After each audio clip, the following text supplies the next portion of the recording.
Welcome to Book Club. Tova Privet, Emerald Ambassador here, and we're covering chapter 4 of Good Leaders Ask Great Questions. So I'm going to do my best to get through as much as we can in 15 minutes, and then I'm going to cut myself off because we could talk about this chapter for well over an hour. So let's, without further ado, all right, so how to lead yourself. And I really thought this was interesting and probably my favorite one of my favorite chapters out of all his books I've ever read, to really analyze where might we be holding our team back if we're not kind of managing ourselves or analyzing ourselves enough. And that's really where he starts off about if you don't reflect and you don't analyze and you don't ask yourself hard questions, then you're gonna have weak spots and blind spots. So blind spots, what did he say? I didn't write it down right in front of me, but it was an area in essence that you're not viewing accurately. And we all have them. And I think that that's an important acknowledgement that there's no one immune to blind spots. So if we come with the approach of seeking our blind spots and always kind of asking people for feedback on them and really looking at yourself, I think you kind of have to have, like, the definition of it is it's a blind spot. So I think you really have to have some sort of support and somebody who you feel safe with giving you feedback, and hopefully that's your upline. And Natalie gives me feedback all the time, and I really appreciate it. So if you come in with that learning attitude, it won't feel like an attack. You won't feel so defensive maybe about it. If you know, like, we all have these exactly and have to learn about them and grow through them. So one thing I thought I liked a lot when it comes to kind of how we interpret situations, like often I think it's easy to view our approach or our view correct because we know our intention. And when we're viewing others, we're really looking at their actions and what's going on. We're not necessarily taking all their intentions into account. So I've tried to start being more intentional with that, or just asking somebody, like, for clarification. Don't make assumptions about people's intentions for things because we all are obviously going to communicate differently. And then he talked about leader blind spots, why they're important. They can multiply. It's going to be amplified, I think is almost a better word. So what might be just kind of a medium blind spot with you, if you don't address it and work through it, it's going to manifest bigger with things you're trying to do with your team and be a bigger roadblock. So that should, in essence, be some motivation to be aware of them. So he talked about 4 common problems with kind of leading yourself. One of them is the singular perspective. I really like all the questions he asks and kind of signs and symptoms he gives to recognize, like, we learn these things. We're like, well, is this a problem for me? How do I know if I need to work on this? So he talked about, are you always, do you find yourself in situations and topics, situations and conversations, always circling back to like one of your favorite topics? And I think that can be easy to do. It's like an area you're comfortable in, or you're trying to accomplish something in it. So I think it's important to be aware to catch yourself if you're doing that. Do you tend to always have the feeling that you were right? I think you need to have a broader mindset than that. So his point is, if you have those thoughts often, you might be kind of suffering with this singular perspective, and you need to take more people's advice into account and more people's input and understand the contributions as a whole. Other people contributing different opinions, different viewpoints doesn't lessen yours. And I think depending on the background you came from, in different areas you've worked, I think it can feel that way sometimes. And it's not. It's much stronger for us to obviously take input from everybody and viewpoint from everybody. And listening to everybody and taking input from other people, I feel like is like a trust building activity. Because to give feedback and to give ideas and give input, like, of course we can't take everybody's ideas and everybody's input. So you're being vulnerable out there. So as a leader, definitely be sensitive to listening to everybody's ideas and being open and kind about them, even if we don't end up using them all.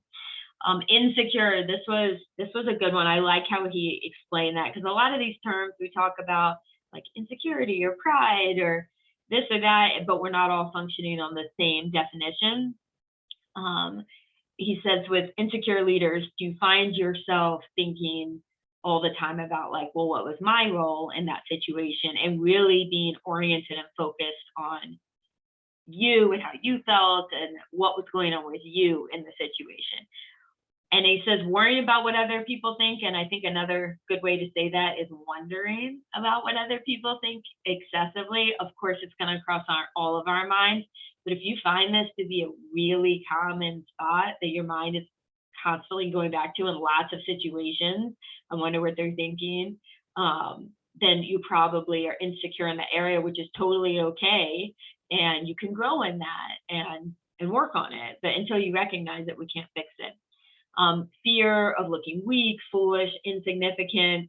Again, that goes to, I think, just worrying about how are you being perceived.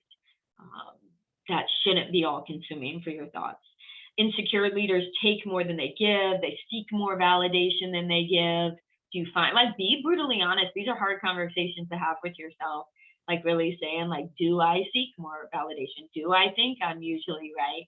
These are things you got. Would you rather ask yourself these questions or have someone else bring it up? Because it'll eventually, you can kind of address it yourself, or someone's going to have to with you, or you're not going to keep growing.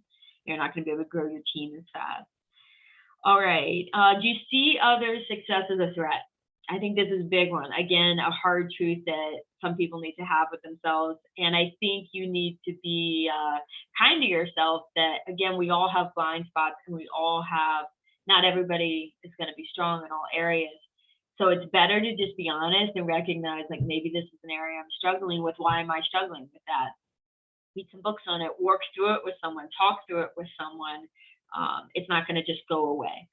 Do you find yourself having trouble giving other people credit, or withholding information, or in essence, excessive micromanaging?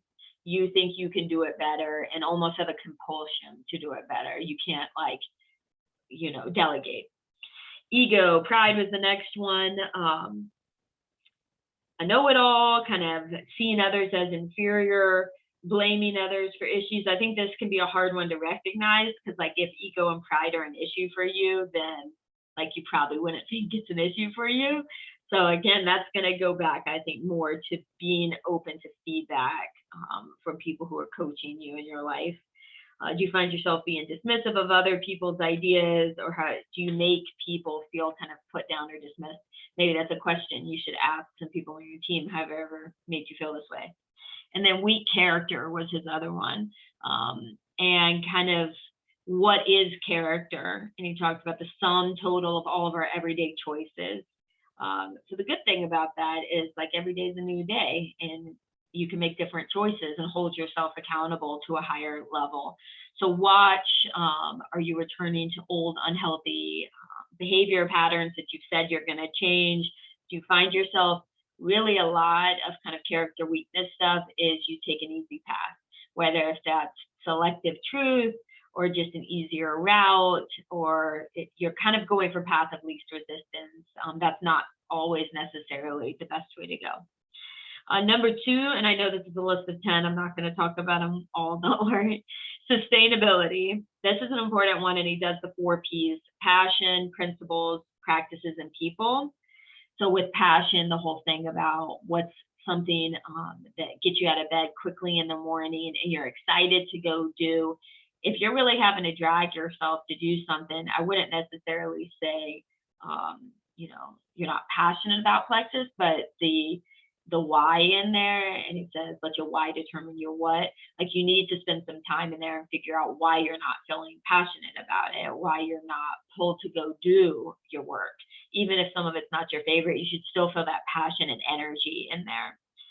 Principles, so staying true to yourself, authentic in your values.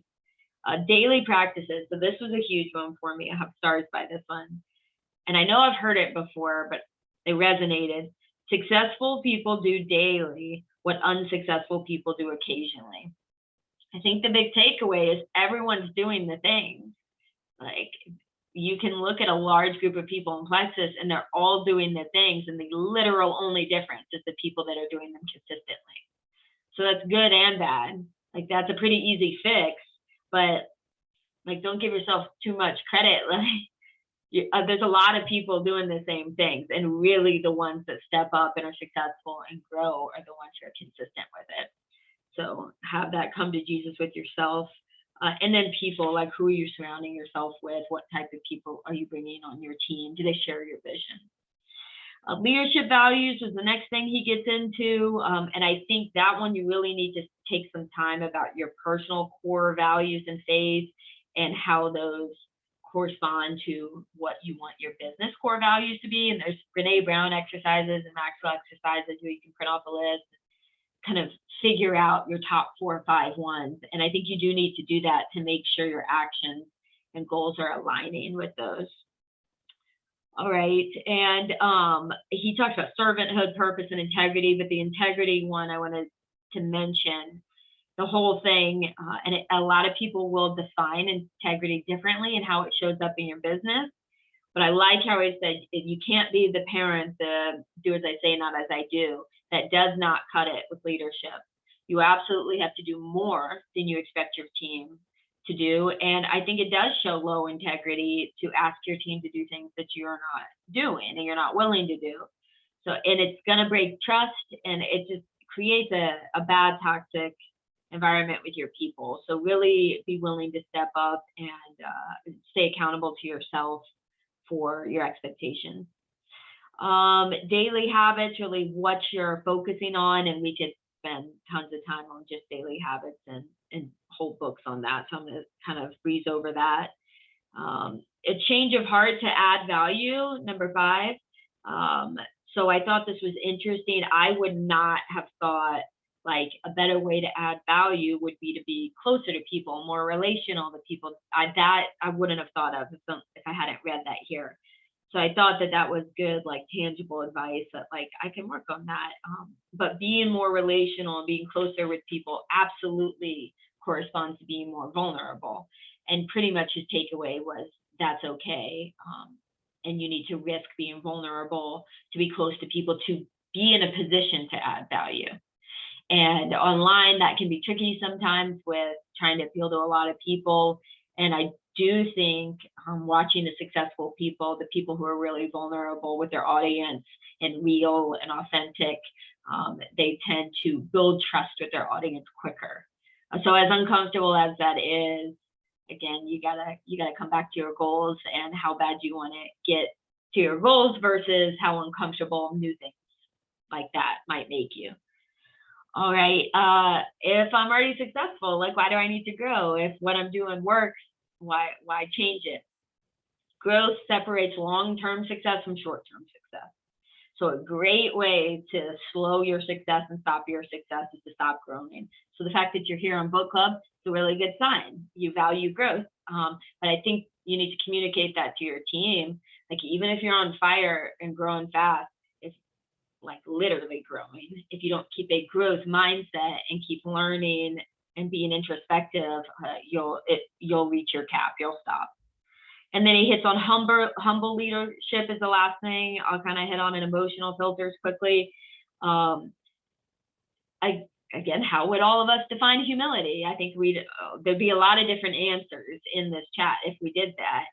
But humility, how he defines it, is thinking less of yourself and more of others. And again, I don't know if I would have necessarily defined it that way. So I like that idea, and how it talks about how you can be humble and brave and fearless without being cocky. And so I think like really embodying that with our people. And again, it always circles back to servanthood. If you're there to serve other people's needs and to help other people that and value helping them grow, then you're not going to find yourself in a lot of these other weak spots, because they kind of contradict each other if you're coming from a place of serving. And then emotional filter, his checklist of 5 things to do. We can all be emotional, and of course, a lot of it depends on what's going on in our regular life. And I like pretty much you can't go wrong with slowing your roll and going through that checklist. Just take some time, do your homework, get the facts. I like how he said write out all the options, even if you don't think they're good options. Like, write them out and actually look at all your options, because when you get them written out, looking at everything sometimes looks a little different than it sounds just running over it in your head. All right. That was a lot. So I'm really curious to hear kind of which of the 10 was y'all's favorite. I hit on about half of them, I think. So let me know which one spoke to you the most. I really loved the part about just like how leaders, wake up excited and have that passion. I feel like, that's like honestly, like when I have my good days, I'm waking up like that. And then also like when he talked about his morning routine or whatever he called it, I forgot. But so good. I've got out of a lot of really good habits being pregnant, like totally lost my morning routine, and it makes such a big difference. So I'm excited to get back to that. And that was like, yes, I was like, I need to do that again starting next week. Yeah, I'm sure it's a whole new morning routine now. New normals. And I mean, if you struggle with routines like Atomic Habits and all that good stuff, of course, is amazing. Somebody was about to say something. I was. I liked how his singular perspective, and he said that no matter how the conversation begins, you end up turning it around to what you want to talk about. And it kind of made me think about chapter 3 and how being interrupted by someone just kind of shows that you don't feel like what they have to say is very important. And so it kind of made me think about that as well, that if we turn the conversation around to what we want to talk about, we're basically saying that very same thing to them, that what they had to say is not important, that we want to talk about what we want to talk about. So I thought that was kind of interesting. I totally agree. And I think we can do it like unintentionally sometimes too.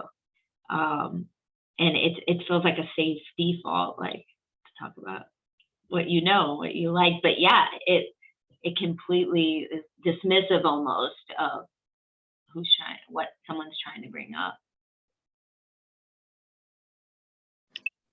So on page 94, I love where it talks about how to overcome your blind spots. And I think coming into business, leadership, all of that, we need to acknowledge that no matter who you are, you have blind spots.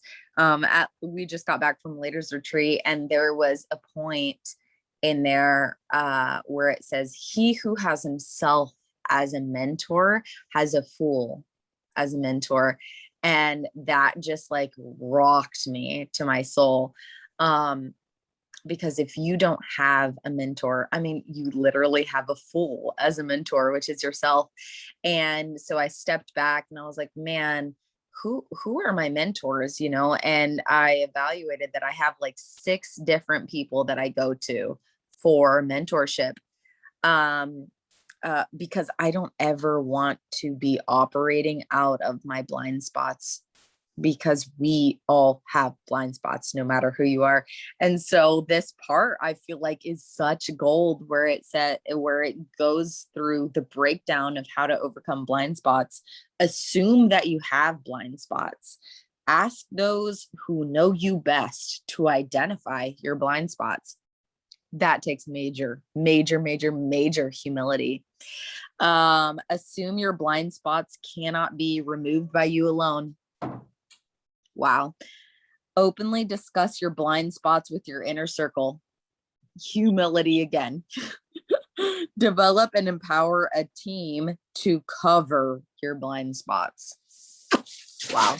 All of is like gold. So for me, within this whole chapter, go over that and implement that, because assume every one of those 5 points can be like ripped up. I can go to even people on my team, I ask like, hey, what am I missing?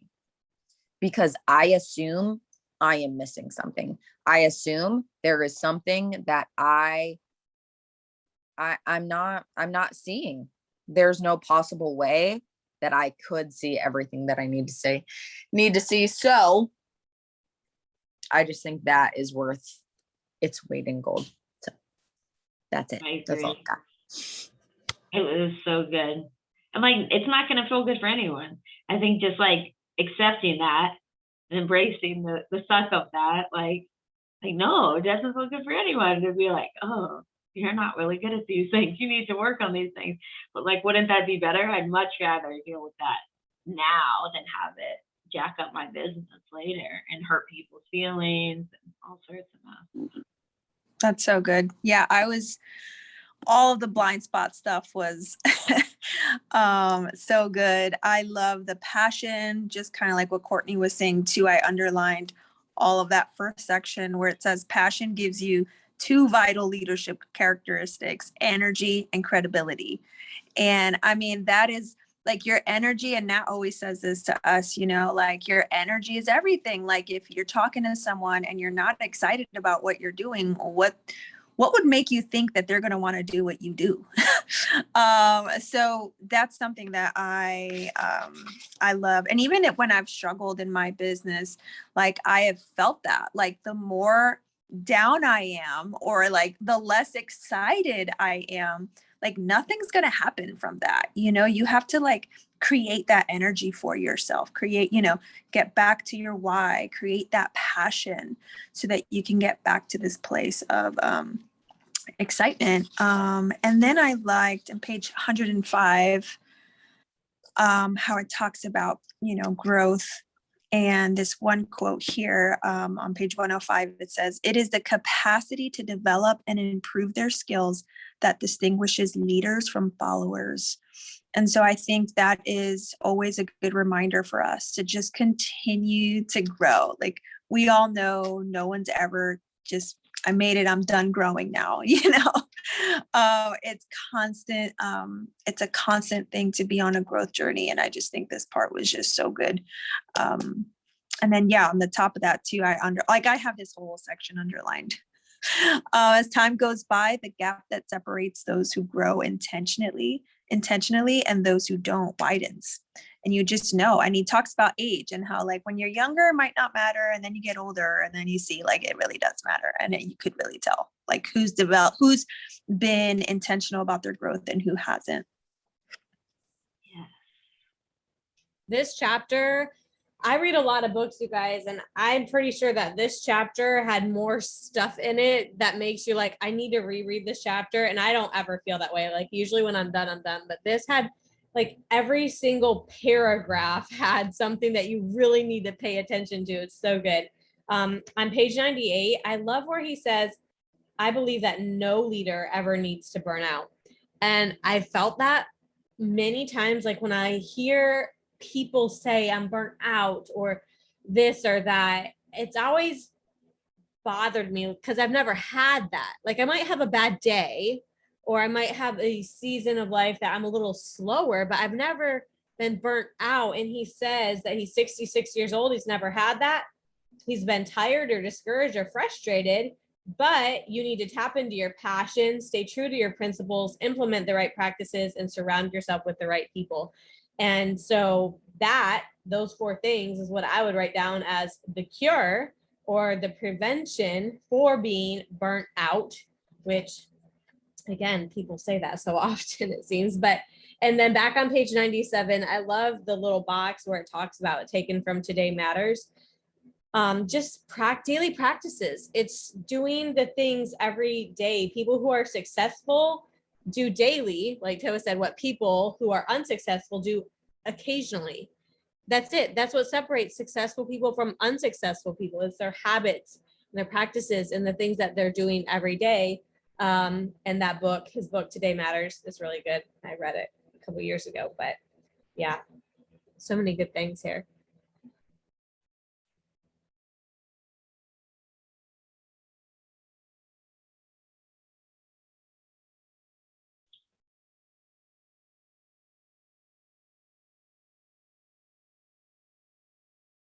It was definitely hyper-saturated.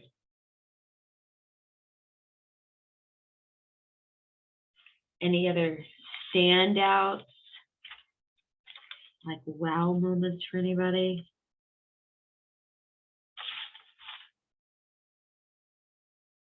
It was interesting what he said about transparency. I hadn't really spent a whole lot of time thinking about that. I think that it's good what he said about asking, like, why do you want to share it or don't you? I think that's worth asking for sure.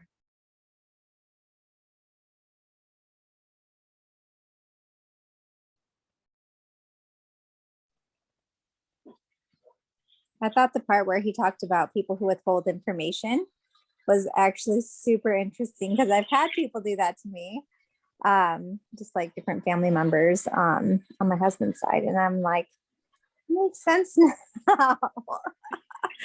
But it just like I was just like, huh, that's really interesting. But I just thought that was interesting. Yeah, that it's just a manifestation usually of insecurity. Yep. And as with anything, I mean, not only looking at ourselves, but I think it can help us understand our team more, like stuff like that, that you wouldn't necessarily, and help them identify their blind spots. You should call them, Courtney, and tell them. Not calling nobody. Anybody else? See all your faces. I'll just share real quick that I think what was really important was kind of what he opened up with when he just basically said that you have to lead yourself before you can lead others. And he says that, you know, to do that, you have to wake up, lead yourself before you can lead anyone else. And he goes into, you know, talking about passion and the principles and practice and people.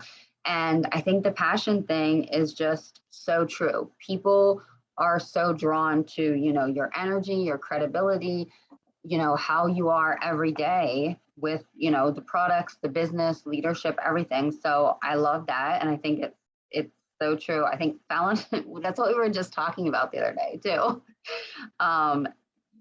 So I think that's a huge takeaway. And I loved what he shared about implementing your own daily practices. And I think that's kind of a good place to just start and look there and know that that you're doing all those things. And also I liked where he had said about when your values, your thoughts, your feelings, and your actions are all in alignment, whoever the leader becomes focused, they become strengthened, and that allows them to lead successfully. And that could not be like more spot on.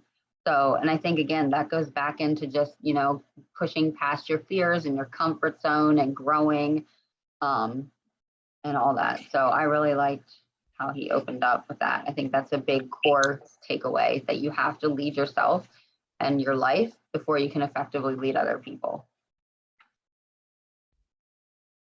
Yeah, and I like how he was like, this is going to affect every area. I mean, I think that's true for everything. Yeah. Success breeds success. I mean, if you're mastering these things in your business, it's going to help your parenting. It's going to help your marriage. Mm-hmm. So you should all go to your spouses and point out their blind spots.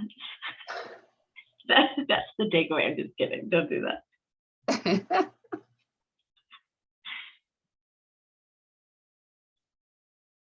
All right. Anybody else?